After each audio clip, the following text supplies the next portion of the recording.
Have you ever looked at a red carpet event and felt like you were watching a high-stakes chess match instead of a fashion show? This past weekend, the world witnessed something that felt less like a typical festival and more like a tactical deployment of soft power.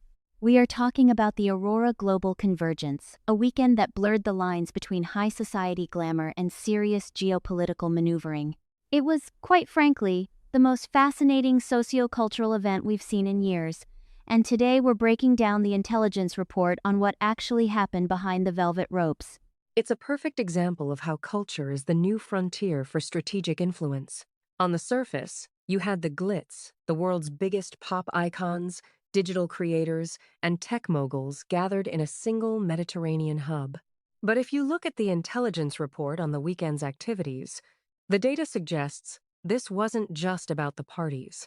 We saw a series of closed-door sessions where the conversation shifted from fashion trends to the ethics of decentralized AI and the security of global data streams. It was a masterclass in using a lifestyle event as a cover for heavy-duty networking between the private sector and global policy influencers. That's the Trojan horse effect, right? You lure everyone in with the spectacle, but the real work is happening in the shadows. I noticed that the security detail wasn't just standard event staff. There were reports of private military contractors managing the perimeter. It makes you wonder, why does a cultural summit need that level of tactical oversight? Is the intersection of pop culture and technology becoming so volatile that it requires a military-grade response? Exactly. When you have the individuals who control the world's most influential social platforms sitting in the same room as defense consultants, the stakes change. The report highlights that the engagement metrics for this weekend weren't just about likes and shares. They were tracking the sentiment of the global youth in real time. The event was essentially a live laboratory for social engineering. They were testing how specific aesthetic choices, what the celebrities were wearing or saying, could influence public opinion on much larger issues, like climate policy or digital sovereignty. It's fascinating because, for the average person scrolling through their feed, it just looked like a really expensive party. But you're saying there's a deeper narrative here about how our attention is being harvested and redirected. It reminds me of the old saying that culture is the shadow cast by politics. If that's the case, what is the shadow telling us about where we are headed next? The shadow is telling us that the distinction between entertainment and intelligence is evaporating. One of the most telling moments was the Digital Sovereignty Gala. While the cameras were flashing, the real story was the announcement of a new partnership between a major streaming service and a cybersecurity firm. They're calling it SafeStream, but the intelligence suggests it's actually a framework for monitoring consumer behavior under the guise of protecting them from misinformation. It's a brilliant move packaging a surveillance tool as a luxury service. It's the ultimate irony, isn't it? We pay for the privilege of being monitored because it's wrapped in a beautiful package. But let's pivot for a second to the broader picture. This is exactly the kind of nuance we thrive on here. In fact, it's a perfect time to remind everyone why we're here in the first place. This program, The New Sentinel, is built on the idea that you can't understand the world if you're only looking at one piece of the puzzle. That's the core of our mission. We are dedicated to providing these kinds of in-depth discussions and deep dives into an incredibly wide array of topics. We don't believe in silos. From the glitz and glamour of pop culture that we just discussed, to the strategic intricacies of military operations and global security, we cover it all because, as we've seen this weekend, they are inextricably linked. Every episode we produce is thoughtfully crafted to offer you, the listener, a truly comprehensive understanding of the subject matter. We aren't just reading headlines, we're bringing in expert interviews, detailed analysis, and engaging storytelling to make sense of the noise. Whether you're a pop culture enthusiast who wants to know the why behind the what, or someone with a sharp interest in global security and strategy, The New Sentinel has something for you. It's about being informed and entertained simultaneously. We want our listeners to walk away from an episode feeling like they've gained a new lens through which to view the world. So, if you're enjoying this breakdown of the weekend's events, make sure to tune in, comment, and subscribe. Don't forget to like the episode to stay updated. Your engagement helps us keep these deep dives coming. Now, back to the intelligence report. One thing that struck me about the Aurora Convergence was the sheer density of information. We saw a lot of coded messaging in the performances. There was a specific musical set that utilized visual motifs usually associated with revolutionary movements in Eastern Europe. To the casual observer, it was just edgy art. But to a strategic analyst, it looked like a signal. You're picking up on the semiotics of the event. In the world of intelligence, we call that signaling.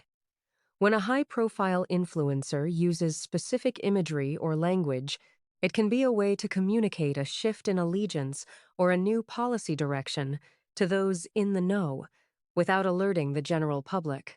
This weekend, there was a noticeable shift toward techno-nationalism. The messaging was very much about protecting our digital borders, which is a significant departure from the globalist, borderless internet rhetoric we've heard for the last decade. So, the cool thing to be now is a digital nationalist? It's wild how quickly the aesthetic can change the political reality. It makes me think about the cost of this convergence. We get the entertainment, we get the glamour, but the price is a constant state of psychological mobilization. We're being recruited into these ideological camps while we think we're just watching a concert. And that's the deep dive. The cost isn't just the ticket price to the event, it's the fragmentation of our collective reality. When culture becomes a battlefield for strategic influence, truth becomes a secondary concern to narrative dominance. The intelligence report shows that during the weekend, there were over 50,000 bot-driven interactions designed to amplify specific moments of the festival that favored certain corporate sponsors. It was an artificial consensus, manufactured in real time. It's a bit chilling when you lay it out like that. It's like we're living in a high-budget spy novel, but we're the background characters who don't realize the main plot is happening right next to us. Does this mean we should be more skeptical of every major cultural moment? Not necessarily skeptical to the point of cynicism, but certainly more analytical. We should be asking, who funded this? What is the secondary goal? Why this specific timing? For example, the Aurora Convergence happened exactly 48 hours before a major vote on tech regulation in the EU. Is that a coincidence? The data suggests otherwise. It was a massive lobbying effort disguised as a celebration of creativity. It's the ultimate soft power play. Instead of sending lobbyists in suits to knock on doors in Brussels, you invite the decision-makers to a private island with the world's most famous artists, and let the environment do the work for you. It's much harder to vote against a company when you've just shared a toast with its CEO under a firework display. Precisely. And that brings us to the philosophical question of the day.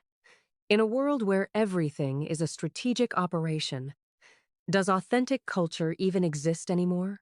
Or is everything we consume just a byproduct of some larger objective? That's a heavy thought to leave our listeners with, but it's an important one. As we wrap up this look at the weekend's intelligence report, it's clear that the lines are gone. The red carpet is the front line, the pop star is the diplomat, and the festival is the war room.